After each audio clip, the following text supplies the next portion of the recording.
اللہ کے کچھ نیک اور برگزیدہ بندے ایسے بھی گزرے ہیں کہ ان کا صبر و استقلال آنے والی نسلوں کے لیے مشعل راہ بنا۔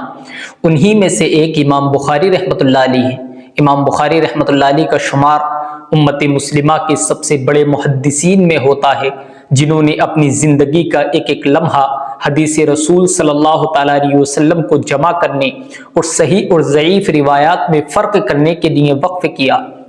لیکن ان جیسی عظیم ہستی کو بھی اپنی زندگی کے آخری ایام میں ایسی سختیوں اور آزمائشوں کا سامنا کرنا پڑا جنہیں پڑھ کر عقل دنگ رہ جاتی ہے۔ ان کی زندگی کی بڑی خدمت یہ ہے کہ انہوں نے صحیح بخاری جیسی عظیم کتاب امت کو عطا کی، جو قرآن کریم کے بعد سب سے زیادہ مستند اور معتبر کتاب سمجھی جاتی ہے۔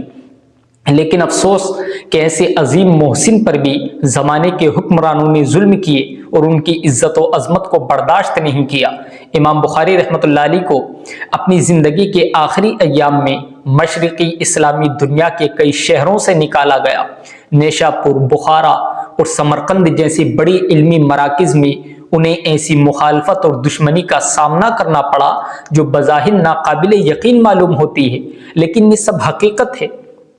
ان کی مقبولیت اور شہرت کو برداشت نہیں کیا گیا اور بعض عمراء نے ان پر دباؤ ڈالا کہ وہ ان کے محلوں میں آ کر ان کے بچوں کو خصوصی تعلیم دیں، لیکن امام بخاری نے انکار کیا۔ ان کا اصولی موقف تھا کہ دین کا علم محلوں کے اندر چند خواص تک محدود کرنے کے بجائے عام مساجد میں سب کے لیے ہونا چاہیے۔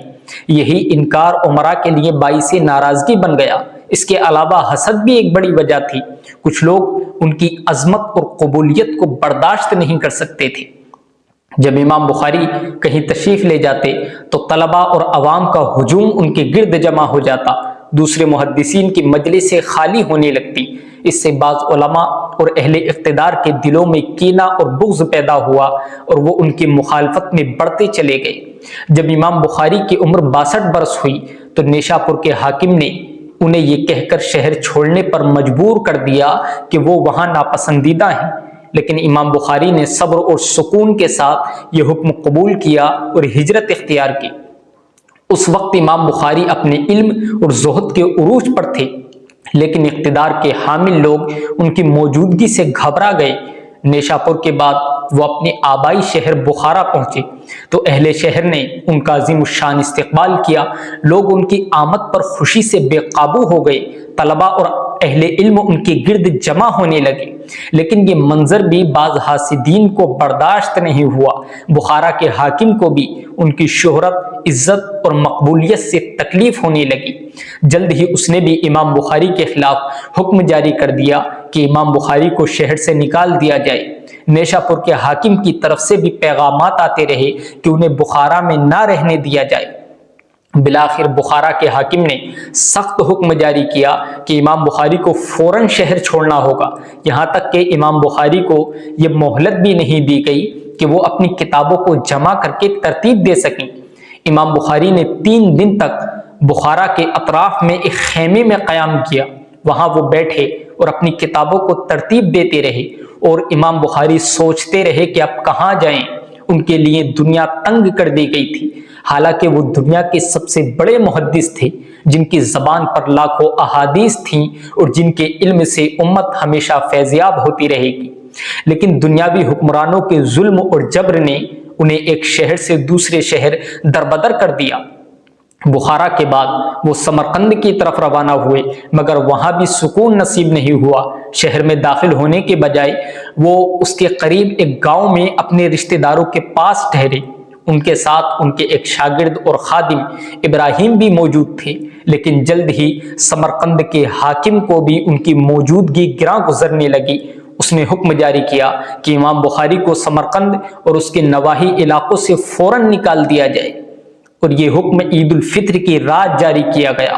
حکم یہ تھا کہ امام بخاری ابھی نکلے، عید کے بعد نہیں۔ امام بخاری کو اندیشہ ہوا کہ کہیں ان کے رشتہ داروں کو نقصان نہ پہنچے جنہوں نے ان کی مہمان نوازی کی۔ اس موقع پر ابراہیم، جو امام بخاری کے شاگرد اور خادم تھے، انہوں نے بڑی خدمت انجام دی۔ انہوں نے امام بخاری کی کتابیں ایک جانور پر لاد دی اور دوسرے پر امام بخاری کو سوار کیا۔ پھر وہ گھر واپس آئے اور امام بخاری کو سہارا دے کر باہر لے آئے۔ دونوں سواریاں تیار کھڑی تھیں۔ امام بخاری نے چند قدم چلنے کے بعد سخت تھکن محسوس کی، کمزوری محسوس کی اور اپنے شاگرد ابراہیم سے کہا کہ مجھے کچھ دیر آرام کرنے دو۔ امام بخاری سڑک کے کنارے بیٹھ گئے اور امام بخاری کو نیند آ گئی۔ چند لمحے بعد جب آپ کے شاگرد ابراہیم نے انہیں جگانا چاہا تو یہ منظر دیکھ کر حیران رہ گئے کہ امام بخاری کی روح پرواز کر چکی تھی اور وہ اپنے رب کے حضور جا چکے تھے۔ یوں یہ عظیم محدث عید الفطر کی رات 1 شوال 256 ہجری کو دنیا سے رخصت ہو گئے۔ ان کی عمر اس وقت 62 برس سے کچھ زائد تھی۔ انہیں شہر بدر کیا گیا، ایک جگہ سے دوسری جگہ نکالا گیا، لیکن ان کے صبر اور استقامت کو سلام ہے کہ انہوں نے کبھی شکایت نہیں کی، نہ ہی اپنے موقف میں نرمی کی۔ وہ علم دین کو دولت اور اقتدار کے سامنے جھکانے پر آمادہ نہیں ہوئے، بلکہ آخری دم تک اپنے اصول پر قائم رہے۔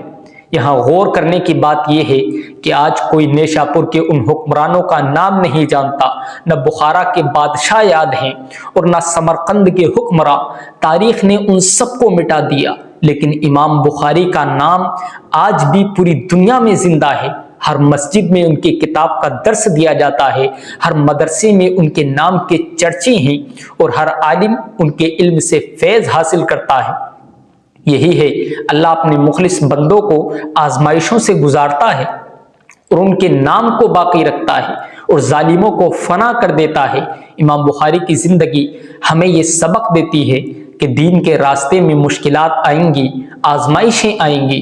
دنیا کے حکمراں اور اہل اقتدار اپنے ظلم کے ذریعے اہل حق کو دبانے کی کوشش کریں گے، لیکن اصل کامیابی اس کی ہے جو دین کے علم اور اصول پر ڈٹا رہے، چاہے دنیا اس کے خلاف ہو جائے۔ امام بخاری نے اپنے علم کی عظمت کو دنیاوی دولت کے لیے بیچنے سے انکار کیا، اور یہی ان کی عظمت کا راز ہے۔ آج ہم ان کا نام ادب و احترام سے لیتے ہیں اور ان پر درود و رحمت بھیجتے ہیں، جبکہ ان کے مخالف حکمراں تاریخ کے اندھیروں میں کہیں گم ہو چکے ہیں، ان کا کوئی نام تک نہیں جانتا۔ امام بخاری امت کے لیے روشنی کے مینار ہیں، جن کی محنتوں کا فیض ہمیشہ باقی رہے گا، اور ان کی آزمائشوں کی یہ داستان ہمیں یہ سبق دیتی ہے کہ دنیا کی آزمائشیں کتنی بھی کڑی ہوں، کتنی بھی مشکل ہوں، اللہ کے راستے پر ثابت قدم رہنے والے ہی اصل کامیاب اور سرخرو ہوتے ہیں۔ یہ پورا واقعہ دراصل صبر، استقامت، اخلاص اور علم کے تحفظ کی ایسی مثال ہے جسے تاریخ کبھی فراموش نہیں کرے گی۔ امام بخاری نے اپنے نفس پر جبر کیا، لیکن دین کے علم کو ذرہ برابر کمزور نہیں ہونے دیا۔ ان کی وفات کا منظر بھی اس بات کا اعلان کرتا ہے کہ اللہ کے برگزیدہ بندے دنیا سے سکون اور اطمینان کے ساتھ رخصت ہوتے ہیں۔ وہ سڑک کے کنارے چند لمحوں کے لیے بیٹھے اور پھر اپنے رب کے حضور پہنچ گئے۔ یہ منظر بذات خود اس بات کا ثبوت ہے کہ اللہ نے انہیں اپنی رحمت میں جگہ دی اور دنیا کے ظلم اور جبر سے ہمیشہ کے لیے آزاد کر دیا۔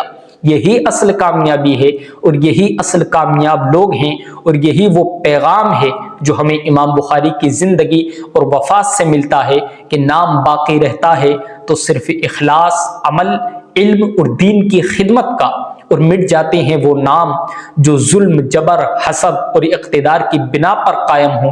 امام بخاری آج بھی زندہ ہیں اور قیامت تک زندہ رہیں گے۔ اللہ ہم سبھی کو امام بخاری کے فیضان سے فیضیاب فرمائے۔